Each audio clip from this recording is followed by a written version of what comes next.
Hello, ladies and gentlemen, and welcome back. We're getting right back into the C playoff action here. It's our first match of today to close out all of the C qualifier and get that one team that's going to make it to Manila to compete at the major.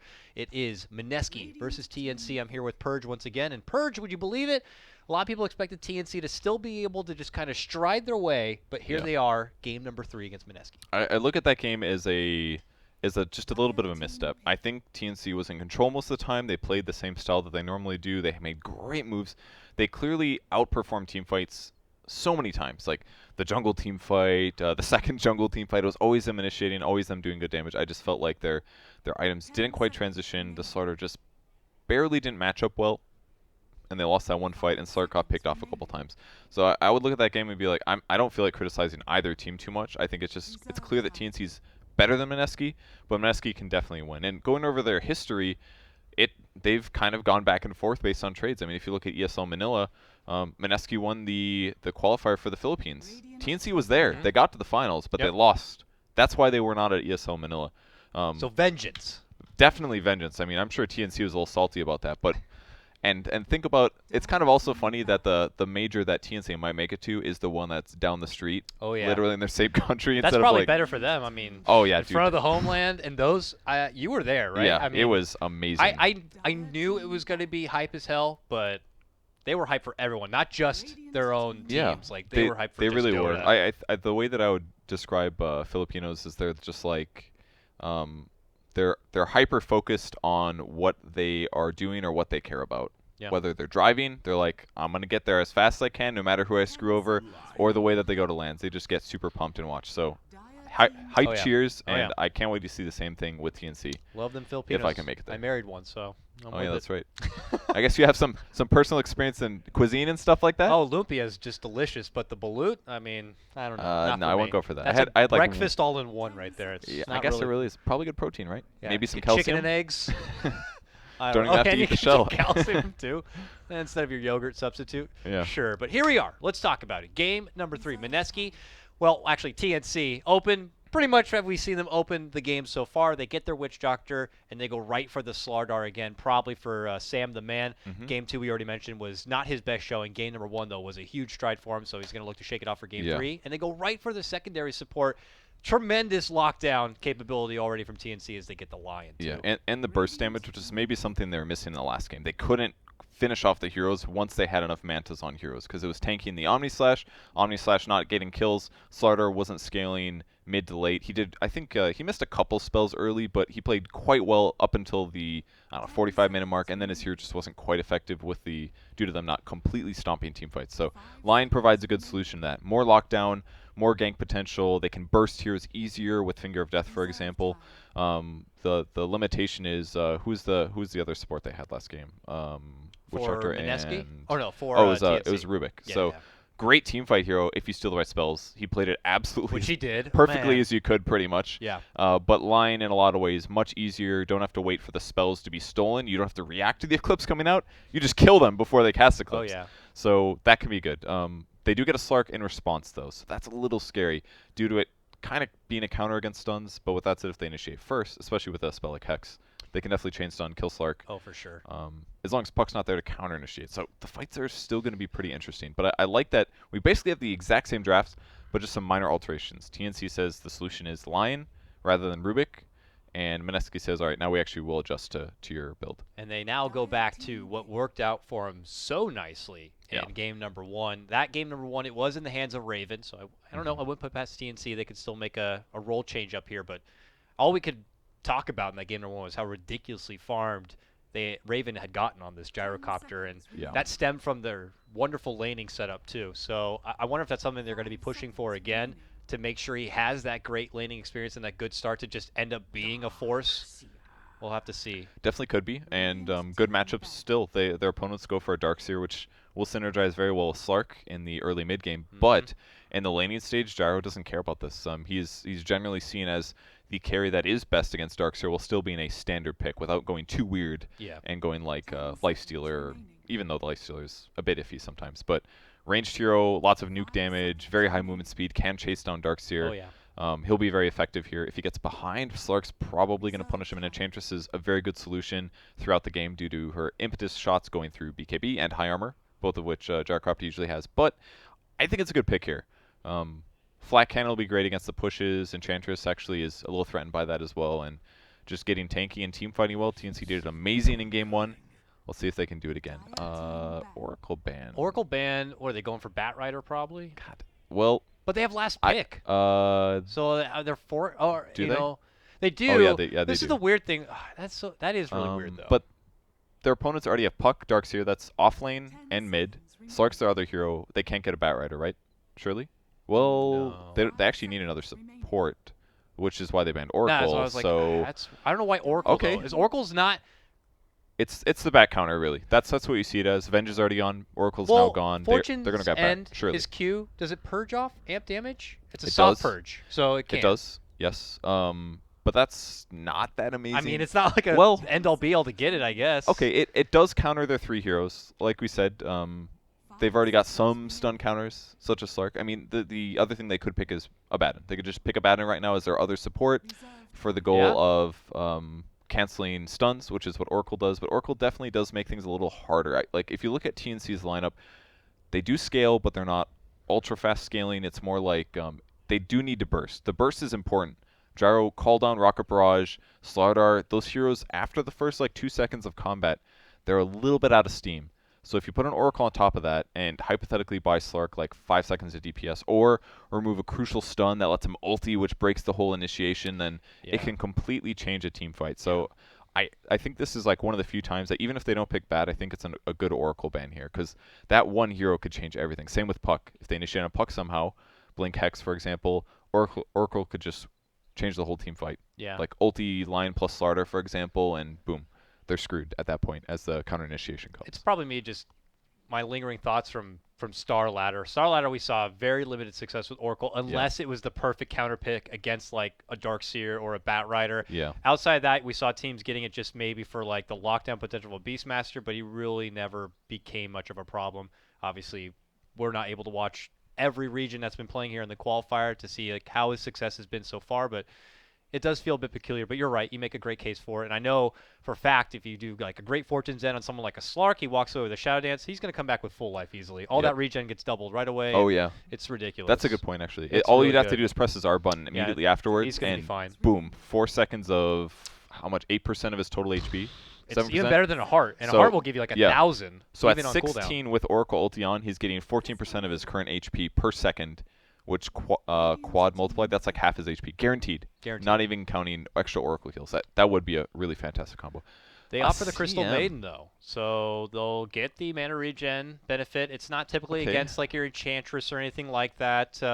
Not really against illusion-based heroes. I don't know if it's just the safe pick or... I like it, actually. When I'm picking CM and solo queue, usually the reason I don't want to open with it is because they're just going to pick Slark or something like that. Or Jug, and then you're just kind of screwed. But those ganking carries don't exist on TNC's team, with the exception of now Dragon Knight if he goes Shadowblade. So I think it's actually an okay CM pick, especially because it can limit what Slardar does. Overall, really good nuke damage. Her ultimate can be good, force a stun on her instead of a core. I sort of like it. Not to mention 4 of her heroes actually do really enjoy that mana regen. Darkseer, definitely. Slark in lane, Puck, and even Enchantress a little bit, and more so late game. They're going to love that aura. So I actually kind of like this build. Not to mention Nova did get buffed. If you max that skill out, it's on a 9-second cooldown with 4.5 seconds slow uptime. So you can reduce attack speed and movement speed by a lot if you just stay alive, which she can sort of do this game. If there was a Slark again or a highly mobile carry, she's dead.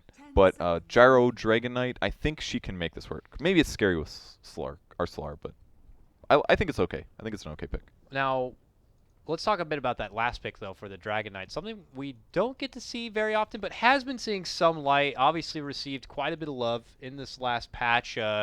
In particular, I believe, with his Dragon's Breath and the damage that it's able to kind of take away is a bit better. So you'd figure that already it's going to be a huge boost for him in that mid lane. And then a lot of the items that he would typically go for have been buffed. So there's a lot of indirect buffs there, too. We don't see it very often, but stuff like the armlet a bit, or even a Silver Edge here and there. The Silver Edge as well. We played against the Silver Edge one game in the open qualifiers, and He built it on Dragonite, turns Dragonite into a pseudo Slark. Like, you go to lanes, you get kills, while also being able to team fight and push very well.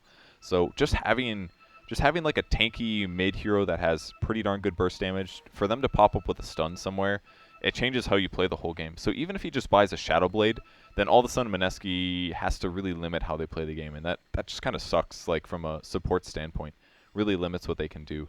And then if you get Silver Edge on top of that, Enchantress is countered. So then at that point, Dragonite can start just getting solo kills and transitioning well. With that said, there's a lot of magic nukes on Mineski. It's a ton, actually. Yeah. Puck, CM, Slark, Iron Shell on Slark, and Enchantress goes through BKB. So BKBs are not a good solution this game. Can Darkseer make it in time to get the ward? No! Lion's here with boots and says, get the hell out of here. Get off my lawn. And that ward is not going to be going down.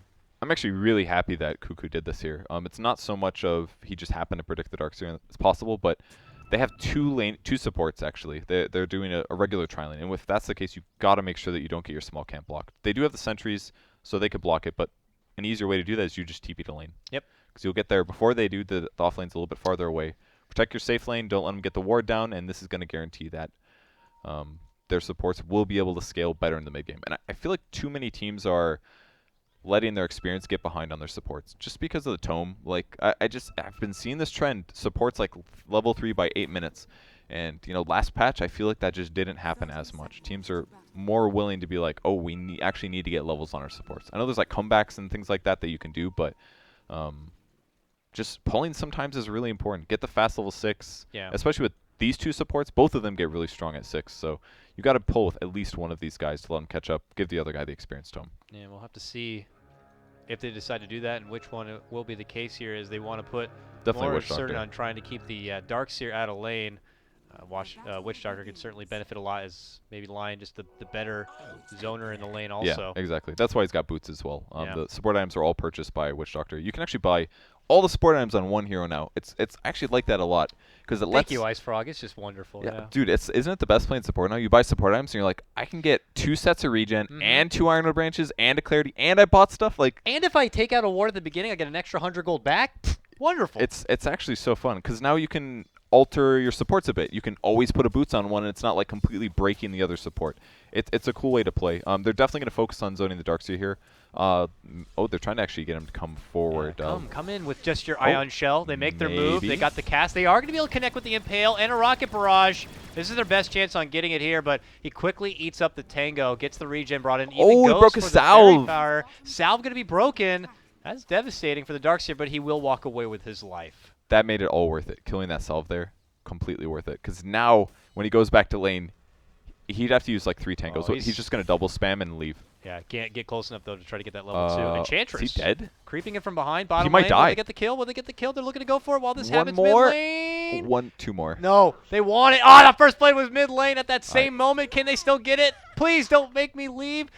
Okay, they committed? are going. He's got the going stun. in. Oh, the stun missed! He missed the stun. Now he's trapped. The Iron Shell's on the wrong person. And he's got to head down bottom. Oh, that was so awkward, unfortunately. They're not going to be able to get the committed kill for the Darkseer here. And as mentioned, the kill actually happened in the mid lane. We'd scoped it out. Enchantress swooping in from behind to be able to get a wonderful first blood gank on the Teehee's Dragonite in the mid lane. Sorry to pull your camera away there. No, I mean, I don't blame you. They were also engaging for that Darkseer. Yeah. It looked pretty damn close. And he was trying to clarity double spam the Iron Shell and then possibly go back to Fountain maybe, or sit back and double again, but they caught him again. They waited for it with the lane ward. So luckily they didn't die, but boy, they were like so close to getting that kill 3 times or so. And at least no one died. But Darkseer is still level 1. That's the important thing. Yeah. It's kind of been useful what they did, despite it not going perfect. They look like they try to make a move here for Sam. They had the sprint active and ready to go, and Cass, you do not want to Courier's get dead. arms here. Courier mid lane in trouble. It's down. The Summit Bird will fall once again as the house tumbles forward. Courier down. This is a good way for the Dragonite to get a bit of recovery here, but look who's coming back once again. Smoked up and ready to go. Jules on the Enchantress here, looking for an opening.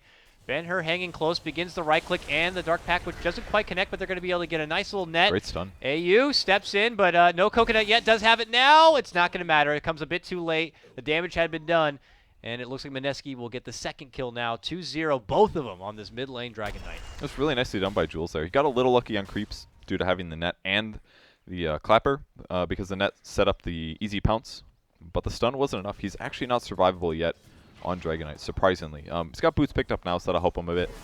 And Witch Doctor did his best. Maybe they'll die here, actually. Okay, Coconut. Can they get a second bounce? Pax leaps. He's out of there. And he'll salve up and be good. Dark Pack saved him big time. I never heard anyone call this creep the Clapper, though, so oh, really? I might take that from you.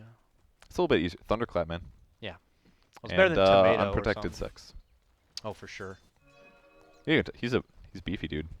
If I was a creep, you'd want to be that guy? I would definitely hang out with the Hellbear. Leap in again. Man, lots of hate towards this mid lane on the side of TNC. Mineski looking to go hard on this one, but Jules not going to be able to get a kill this time. This Witch Doctor might be stuck on babysitting duty now in this mid lane for how much harassment's been coming their way. This Puck now boasting a big 19-9 CS. Dragonite at 12-6. He does begin to suffer quite a bit. And I do want to scope out how the farm's been going on these side lanes, which have been a bit more quiet, and that's when things get scary. Remember the first game, Raven just all of a sudden was out of control. He's second on CS, 20-8. It's Darkseer, who had been kind of nerfed down a bit at the start of this game. We could see a bit of a deja vu here for the Gyrocopter if things continue to go forward. Yeah, especially with him doing his best to zone the Darkseer. He is still a little bit behind where he should be, so I think it's going all right for Mineski as a whole. These mid ganks have been really effective by Jules. Really solid play from him. But they got to stabilize a bit. How are the levels on the other supports? Oh, they're doing a smoke gang top for sure. A Lion TP into the top lane. Oh, this is actually pretty unexpected. He probably just showed on lane, TP to the tier 2 top as Witch Doctor went back to heal. And Sam H level 4, they can maybe get Puck. It's a little hard. Hex? Okay, oh, they got him. Puck just happened to move right on forward, but unfortunately it's right into a Hex, but they phased before the stun. Coconut's going to be there. Raging Potato jumps over with the orb, and look at this. Mineski managed to turn it around beautifully with Jules intercepting and helping out. They quickly take down 2. They're looking for 3. The orb, even with the move speed, not going to be able to get the catch on that one. AU is able to sidestep it a bit, but they're still considering pursuing him. Nonetheless, a huge fight again. Wow. Mineski really firing on all cylinders for game number 3 Purge. Now moving ahead 4-0. That one was mostly a mistake, actually, from TNC. Very, very rare mistake. But line level 3 has one of each skill. The Slar stunned late because he expected a longer stun duration on Earth Spike. If his stun wasn't late, Puck would have died right at the start. Would have been completely fine. Okay. Sam is able to get a nice little forgiving kill on the Crystal Maiden. Oh, he's got a double! Potato, who goes in to try to help out, orbs into this fight, so he finds himself in trouble when the new crush comes up. And just like that, Sam says, I'm going to get myself back on the board. I'm going to get my team on the board. And they pull ahead with 2 kills. I gave up on him. I looked somewhere else, and all of a sudden, oh, there's a kill? Cool. And then I look up, and there it is. Stun off cooldown. So simple. Great kill on him. Level 6 now. 700 gold in the bank. That gets him back in it. All of these last ganks have just been like tearjerkers for TNC fans, but they're coming back, man. This squares things back up in the early game for him nicely. Uh-oh, and he's going to find himself in another bit of trouble here. Jules with a DD rune now, looking to move on in, but Jules only level 5, doesn't have the impetus in any sort of chase. Sam will pop his sprint and make it out from trouble, and Jules will just simply grab up the creep and turn and face elsewhere. Teehee has been able to kind of get himself to his own little level 6 here. Yeah. But still very hesitant in this mid lane as long as this Enchantress continues to be missing on the map. I think TNC looks for a possible mid gank soon. Witch Doctor is definitely under level. They made their move for the bottom lane Darkseer. He was able to get the Surge off, and that's going to be enough for him to kind of step away. If that Surge was not there, he would have been dead for sure. Yeah. Just got to get that off fast enough. Lion will hit 4 from this next creep. Sartor shifts to the top lane to try to defend the tower, but it's very difficult, especially with the Tornado from the Wildkin. Nice creep here. So off lane will most likely die. A little bit of pause for whatever reason. But the Darkseer has been getting kind of away with everything. He's got a lot of last hits, 28. Jar hasn't quite been able to shut those down as hard as he wants to. He's just now picking up the Helm of the Dominator to start stacking. But the pressure from Mineski has been really good. Jules has been playing a great Enchantress. Lots of mid ganks, off lane ganks, lane pressures, being exactly where he needs to. Like the fact that he was there as they did that gank on the Puck was amazing. It's very similar to how I see like Lanham play Enchantress. He's very proactive, very aggressive with it. Loves to put a lot of attention towards the mid lane. Loves to secure the mid lane. So working out nicely for Jules here. And Teehee pops his Dragon Form now, and so he's going to utilize this in the mid lane a bit, or maybe just farm on the side. But I would like to see them do a setup with the Dragonite. He's a little behind. Getting a kill would make a big difference. They kind of can versus Slark. They could do a stun into a stun, possibly kill. Coil top lane. They're looking to go for Sam here. He did this completely right. But that's the end of it. TP will actually be canceled, and a coil is going to be on cooldown. Sometimes you have to judge whether or not it's worth breaking it, and there it easily was. We can tell because the map hacks, obviously, but if you only see Puck in the lane, especially the level 1 Dream Coil, the stun duration isn't super high to break. It's 1.5 seconds, so it's like a regular stun. It would do 200 damage, and it's actually kind of a weak. They're making a move for Teehee. There's the Nova. That's the slow. Sets up for the pounce right now, and they can't commit for it. He tries to walk away into the Shadow Dance. Will get stunned up, but that will be the end of this skirmish. A swing and a miss for Mineski on trying to make their jump for Dragon Knight. He's getting a little hard to kill now. Treads Bracer, plus all that armor. Until Enchantress hits 6, for example, it'll be a bit iffy. Oh, yeah, she's still not 6. So she had been kind of grinding around this mid lane area, but not really bringing in a lot of XP. So maybe looking for a setup at the top lane to change things a bit, but she continues to just try to hide in the shadows. We'll see now. Looking to make her move. Oh, Sam pops the sprint, amps up the illusion, and got him. Will quickly get the hell out of there. Doesn't want to risk it. Yeah. Slar's in a pretty solid position at the moment. Again, he picks up the infused raindrop. Quite good this game. Stopping a Puck nuke could make a difference here. Oh, yeah. Especially with a little bit of sprint damage block can be nice. A freeze from Crystal Maiden. Yeah, any of that. Dude, Dragon Knight CS is actually ridiculous. He's got 48 last hits right now.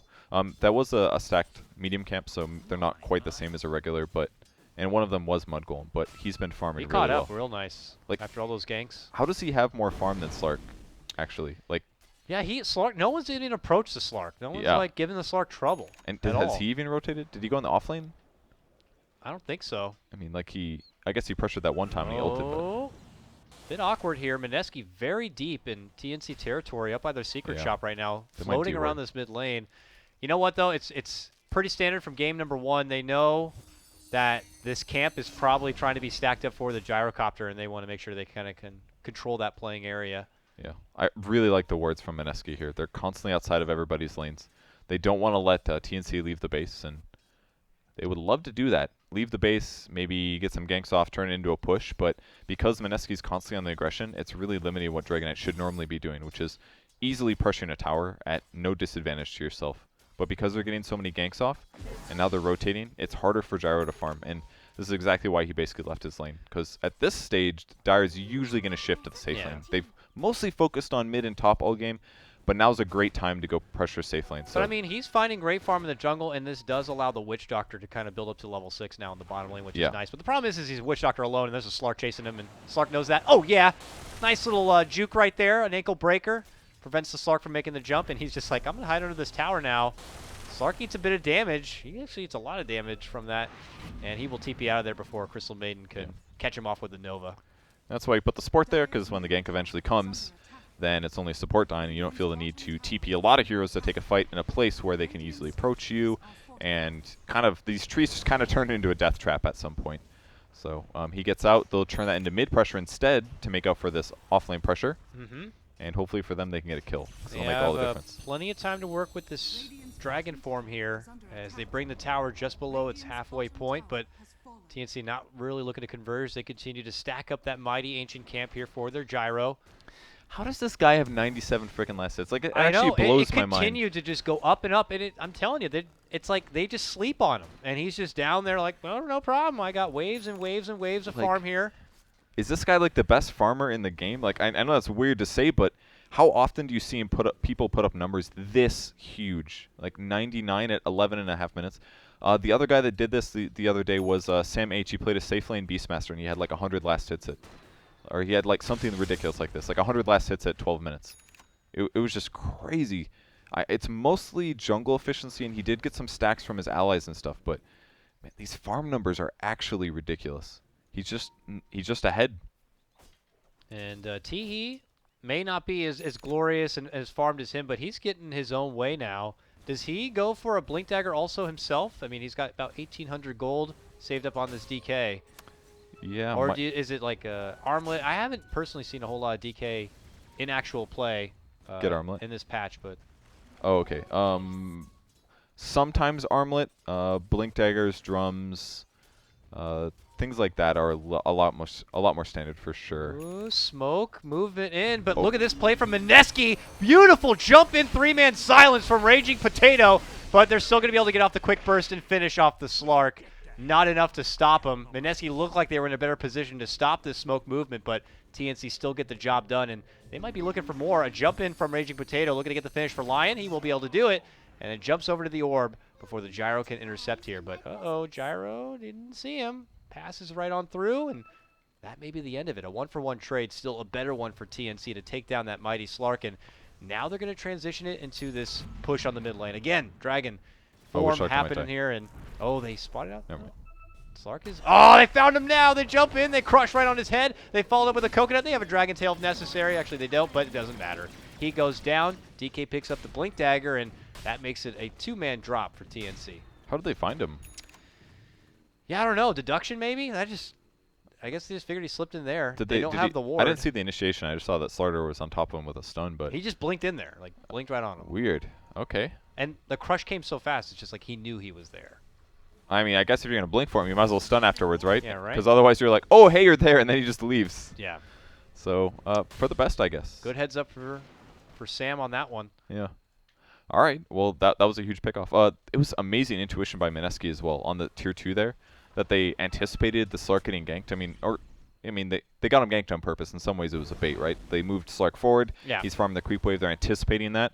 But really fast reaction time from the puck. As soon as the one hero smoke broke, which was CM scouting that out, instantly initiates on 3 heroes. Just at this level, he did actually have a lot of Waney riffs. But they were able to get the hex off on the Slark, and that's what got him killed. I'm not sure if he got his ult off. I don't think he did. So maybe Slark mistakes, who knows. But that was a huge fight. And really well played by both teams, but it did come out in TNC's favor. So game's pretty even as a whole. TNC the Gyro's got this ridiculous girthy stack now. He's farming down. He just picked up his Yasha, for God's sakes, and now he's going to have nearly the SMY that much closer to being completed. Meanwhile, Teehee has an Invis rune. Spotted out Raging Potato. Throws out the orb. And he's waiting. He's got Dragon Tail ready. And assistance is on the way. Gets nice, efficient one attack in. There's the stun. There's the crush follow-up. And, the Darkseer's like, what happening? And then all of a sudden they make their move for him. There's the amp damage. They're waiting for the next stun. 2 seconds. They're going to get the crush. 3-man TP to come. Can they get the kill quick and get out? Oh, Vender's in trouble. Leaps right in. Eats a lot of damage. Is going to be forced to sidestep away with the Shadow Dance. They will be able to finish off the Slardar.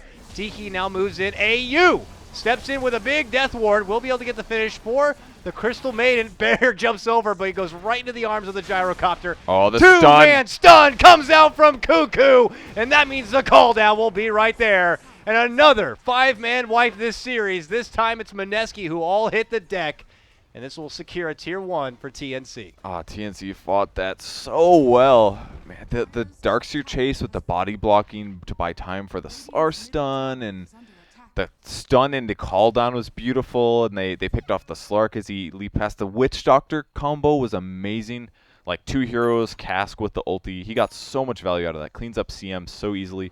Like, they just prevented a lot of Mineski from using their skills effectively, and it became like a 1-by-1 situation. Oh, that was scary there from Raging Potato. Sorry. He committed the orb for the farm, and you had a Lion and a Slardar there ready to go. They saw him orb in. They wanted to go for it, but he was quick to blink back. Got to be nervous if you're Mineski in this one now. Lots of quick initiation potential. It's only going to get worse here soon, Purge. We have 1,800 gold in the Lion, so Blink is going to be coming soon. Quite farmed. 16 minutes at this is really good. 2, 2, and 3 for him. Overall, good stats. CM is doing all right this game, but definitely behind in effectiveness of the rest of the team. And at this point, I'm like, do you really want a CM over a Witch Doctor or a Lion? And this is kind of where CM becomes a bit weak. Did we see him do anything in the early game, though? Like, I feel like he really didn't do much. I didn't see a reason why she was picked. I feel that's pretty blunt to say. It could have worked, I think. Coil bottom lane, Lion. The creeps. Hex the creeps. He's fine. He's got the Voodoo Restoration. Again, Sam H. Raging Potato got him with the orb. Sam tried to go for a jump-in crush, but Potato slips right behind him, gets the finish on Lion. He wanted it so bad. Back at mid lane, TNC are pushing in for the tier 1. They step back. They get that value rocket point. Already put it to work to zone back anyone from coming in. Rest in peace, Tower.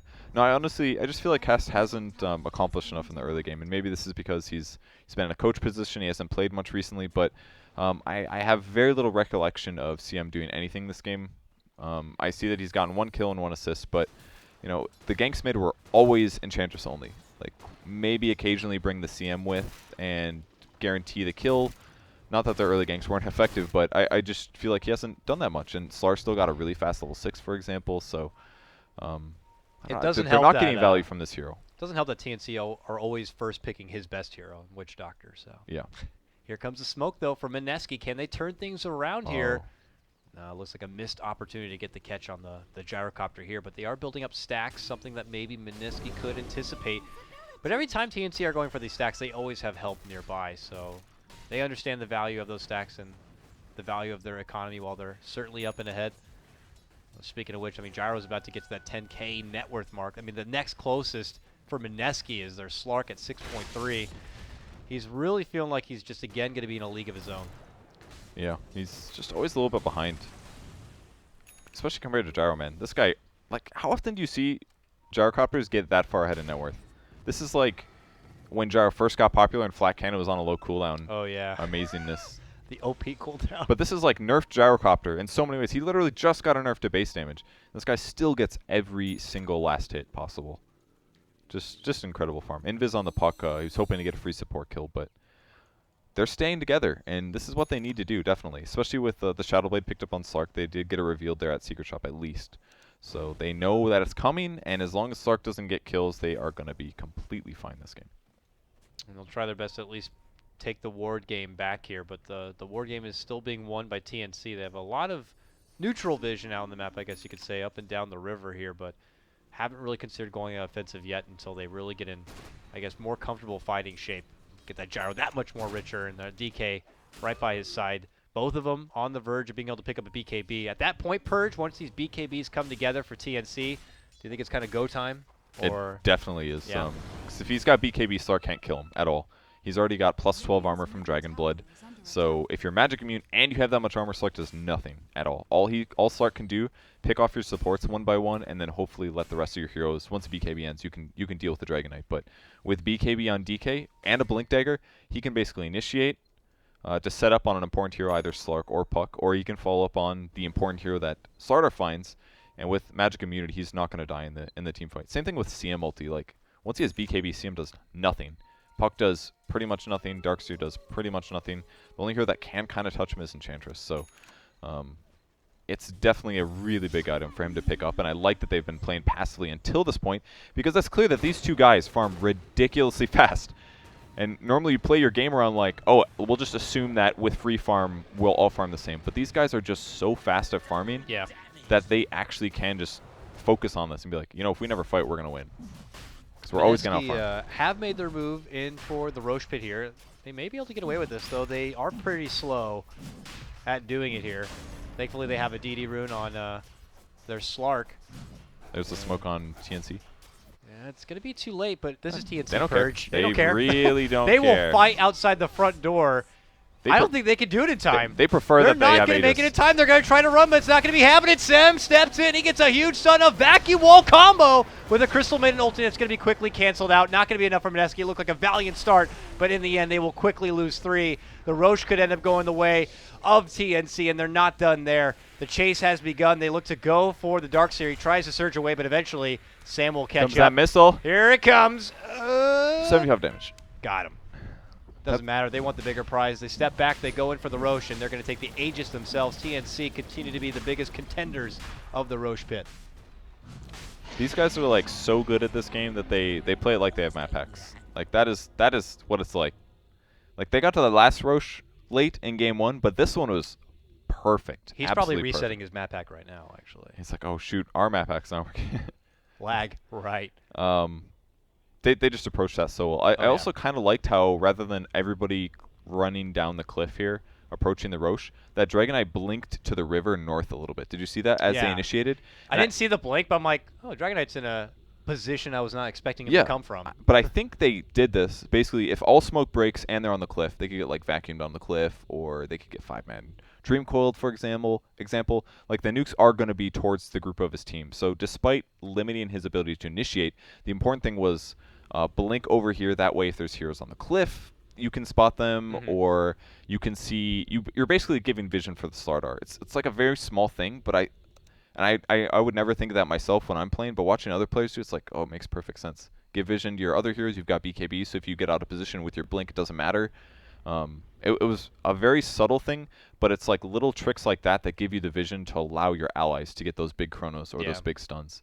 And Slar got like a 2-man crush, one of which was on a Puck. Puck dies instantly to the stun finger, that's the and thing, like, fight's over. Mineski actually had a really nice vacuum wall kind of a setup as a response, but without Puck really being any sort of factor in that fight, credit to TNC for that one. There's no coil follow-up. There's no, they try to get off even the Crystal Main ulti, but that got quickly shut down.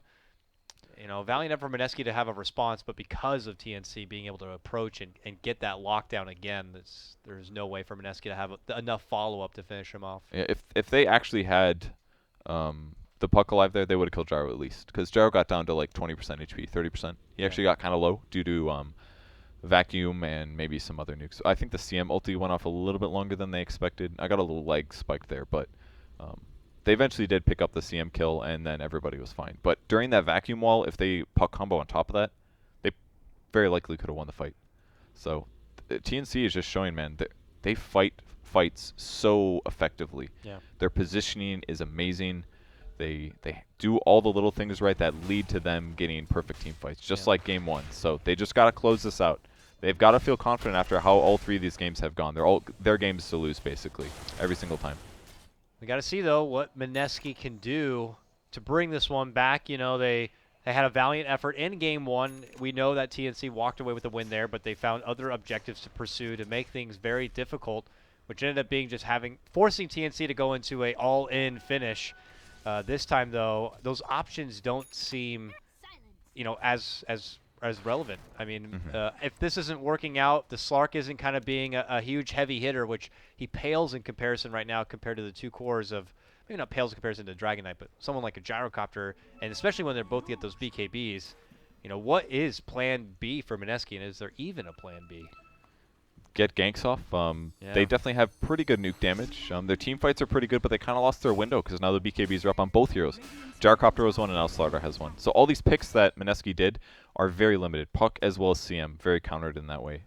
So they kind of lost their window. They did move around and take a lot of towers and some advantage that way. They had a lot of great aggressive wards, but they didn't win the early game hard enough, and they didn't limit TNC's farm enough. And that was, with that said, though, if you look at their net worths, it's very clear it's only on 2 heroes. And that's basically because they were almost always 5-manning early game. They constantly covered each other, which only leaves so much space. If you're all on the same general area in the map, you can only farm about 2 heroes. But the 2 heroes they put it on gave them a really good shot, because Slardar doesn't really need more than a Blink Dagger for him to be a good hero. He has an armlet. He does now, but that's because they won that last fight. Yeah. But the other heroes, the Gyro and the DK, those guys definitely need some items to be effective. And now those 2 heroes are tanky with BKBs. Now these other heroes are going to collect gold just by winning team fights as the game goes on. So it's like you sacrifice heavily on the Lion and the Witch Doctor. You get lucky by Lion playing well and eventually getting a Blink Dagger. But really, they put all the farm on those 2 heroes. They farmed very rapidly, and it turned them into a fight where they win, get Aegis, and now they're just clearly going to catch up on all 5 heroes. They're going to play more standard rather than scared. Potato, don't be tempted here. No, he's tempted. But they well are not going to be able to get it. They know he's in there, though. They move in again. Sam says he's right here, jumps in, gets the crush, but it's still They Puck. can't see. They can't see him. Oh, now they can. Now they can. Jumps over. This crush will miss. They even committed a ward for this one. Man, this fairy is very slippery. They go in again. They really want to get this Puck. Crystal Maiden nearby. Pops up the freezing field, but that'll get quickly canceled. And suddenly Teehee showed up, but they get the finger anyways. They deal with the Raging Potato. They turn him into French fries at this point, and now they want to get a hold of Cass, but nice little juke there. Well, they both awarded that high ground. I didn't realize. Mid lane, Sam's in trouble. Vacuum back, but Raven's here, and he looks to go for the Slark. Slark trying to make a move, trying to finish off the Slardar, not going to be able to get it, and now the mighty warship strides its way north. Not going to be able to get the catch there for the Slark, and oh, nice quick blink there from the Darkseer. Avoids the crush from Sam. So just the puck kill, they counter the split push a little bit. The Dire team will know that they have a ward on the high ground. Maybe they'll defend that later or deny that. But overall, a good period of minutes. Oh, catch on Dragon Knight. Oh, way bottom lane. Yeah, Dragon Knight now alone. Moving out that lane here, but he does have a Shadow Blade now, so okay. Avoids the trouble. And I wagered that Crystal Maiden is going to start grabbing some dusts. Yeah, that was actually a pretty big loss there because Dragon Knight had a gem in that moment. If they were slightly proactive, guessed for the Shadow Blade, or just had sentries, they would have gotten a gem and a Dragon Knight kill right there. That's kind of a big loss for TNC. I guess, worst case, he BKB TP there. So I guess no matter what, he was fine.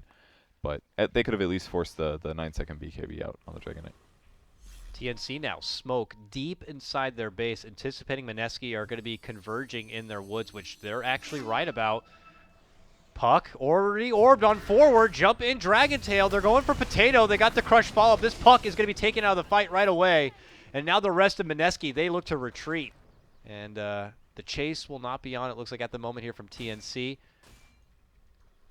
And because they have the gem now, all the wards die. They're just playing so well. Occasionally, you do need to do that kind of a maneuver where you move into your jungle. When you lose your tier 1 tower, it's very easy for the Dire team to get wards in there. They spend a lot of time farming there. But with the Shadow Blade and the blinks and the smokes, their initiation is so good that all they needed was vision on a hero and blink stun on Dragon Knight with the follow-up, and puck dies. Oh, finger mid lane, crush setup. The two of them get it down. But now a vacuum wall. Ghost Scepter showing off from the line. Looks to turn back. Tries to assist, but they got the Shadow Dance. Now comes in AU. Slaughter is going to be able to make it away. Can they turn this around to a 3-on-2 from the side of TNC? They're looking to go for it. They get the stun on the Slark. Slark punts off the Pact. Moves on in. They get the finish on the Slaughter, but now Teehee shows up. Jumps in. Gets off the stun. They have the Death Ward now, and it begins to go to work. That is going to be a Slark taken down. Teehee on a mega kill streak for his Dragon Knight. And they find themselves a good answer to the catch-up on the Slardar, a better one at that. And these players are so good. They are good. It is impressive how good all these guys are. Line did all that perfectly. I was like, he's so dead. And they, boom, Ghost Scepter right on time. 0 hits on him, you know? Open qualifier team, you know? Yeah. No big deal. C easy region, right, guys? Yep. And we could be seeing them on the fast track to the Manila Major. But first, they got to make their way out from this game and await their opponent in the grand final. Teehee looks to end this one sooner than later. Jumps in, looking to go for Cask. Gets the stun off. Call down follow-up. Will zone them back, and they look to reset here. They were trying to force out that Slark buyback. They're not going to get it here. AU could be in a bit of trouble. They get a nice vacuum back. They even commit the coil just to finish him off. How do you get... I felt like they had glimpse there or something. I'm not sure why. Vacuum pulled him all the way back, but he was kind of right. lingering a bit from the rest of his team. Right. Rare positioning mistake further made worse by vacuum. So. Yeah. It's looking good for TNC, but the net worth scare me a bit. There's 4 heroes now in Mineski that are above the rest of the heroes on TNC. But Yeah. again, those 3 are very effective. Slaughter actually going for a Blade Mail this game. Kind of a cool build, especially when he's this tanky on armor. Like, for example, there's a lot of ways to make Blade Mail better. You can increase your survivability of the damage you're taking. That way you're reflecting far more than you're actually being dealt. And against a Slark, it's going to be pretty useful. Plus, it's going to affect Slark even if he's ultied. Yep. So now Slardar can just kind of use this as a, all right, you can hit me, but I'm going to really deal a lot back in the meantime. And plus, you can armlet toggle. Yeah, if he's doing it under Shadow Dance, too, and he goes for the Slardar and the Blade Mill pops out, he's just wasting time in his Shadow Dance, and he'll have to change targets at that point, and he'll eventually come out, and TNC will be able to make their strike. Solution to Enchantress as well. Oh, yeah, lots of pure damage, and he can probably armlet toggle through some attacks. The nukes from Mineski are still a little bit weak.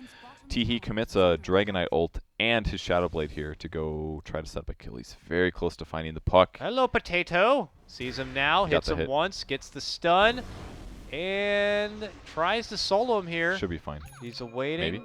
Phase shift, blink, goes up north. They chase after him. Oh, can't avoid that one. Did you see 2 Finger of Deaths there? Yes. I think and they're definitely hacking. I mean, map hacks, Clearly. finger hacks. It's the only possible way.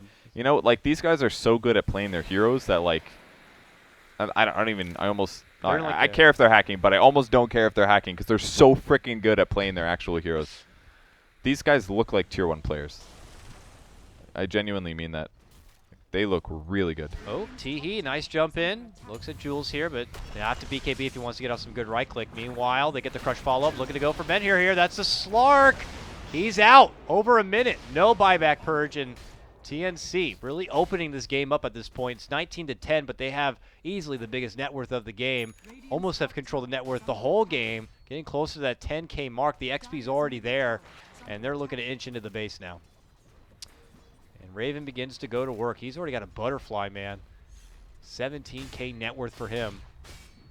That's really fast. He's just like the fallback carry guy. Yep. Jump in from Lion. Sees Jules. Vacuum wall right in the middle, though. There's a coil follow-up. This has been one of the best team fights for Mineski, but the Flat Can just says, get the hell back. Don't even come close.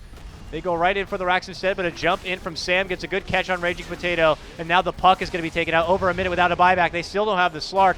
This could be, I don't know, close to the beginning of the end here. I mean, Rax is down. They could opt to step back and meet up with the Roche once it comes up, but they still have 8 seconds without the Slark, and it looks like it may be the former here.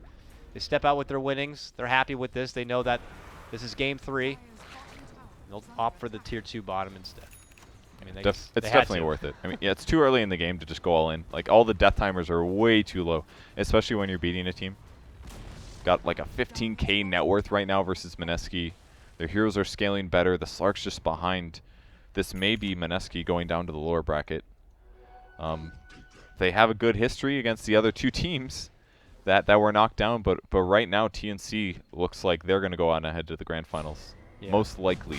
Not over yet, though. Not over yet. Like we have seen bigger swings. Those vacuum walls have been pretty high damage thus far, yeah. And making illusions of things like even like Slardar, Gyro, Dragonite. These guys have bought a lot of primary stat items, so if they get a good vacuum wall into something like a CM ulti, it could be really game-winning, but there's still those BKBs that they have to deal with, so possibly split farm or split gank when they're solo, or get them to waste BKBs, disengage, and get out. But it's so tough with how mobile Dragonite is and how hard to kill he is. Ooh, scans out here.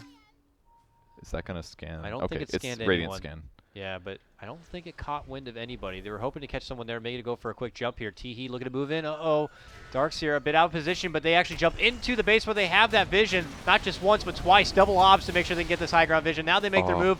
BKBs are popped. It's TNC looking to go for the finish. They've taken out the Slark. No buyback there, and this could have done it. They will easily be able to move down and below for this Rax. If they can get the finish on this puck, that would certainly be the nail in the coffin here for Mineski, and they're going to be able to get it purged. It looks like they might have done it, and that will be game. TNC will be your first C qualifier team to make it into the grand final. Not extremely surprising. Definitely a very close series, though. It looked a little scary for them. Mineski took a great 3-game set, especially game 2. Really well played by Mineski. All 3 games, I think they played amazing. But they just were not the same as what TNC provided in terms of crispness of ganks, strength of their cores, always playing well. Like, every single game, every single person on TNC, at worst, played just pretty good. Like, but most of them played like really well, really good, consistently every single game. I don't know if these guys grind solo queue, but like I said before, they're all like 7K and above players. So that's, you're talking like the top of the top. Getting 7K is not even easy in the slightest. And you were talking about a bit for this kind of a team and how they have that kind of versatility. And I've only been able to experience this one best of 3, but I could see it. I mean, with the exception, of course, of Sam. He played Slardar every single game. Well, yeah, but I vouch for Sam. Sam's also very good. Yeah. The only thing that limits his ability to like cascade is he goes Tranquil Boots, because then you can't turn into a carry as well. Yeah. But I really feel like he's equally as good as the rest of his teammates. And some games he really overperforms as well.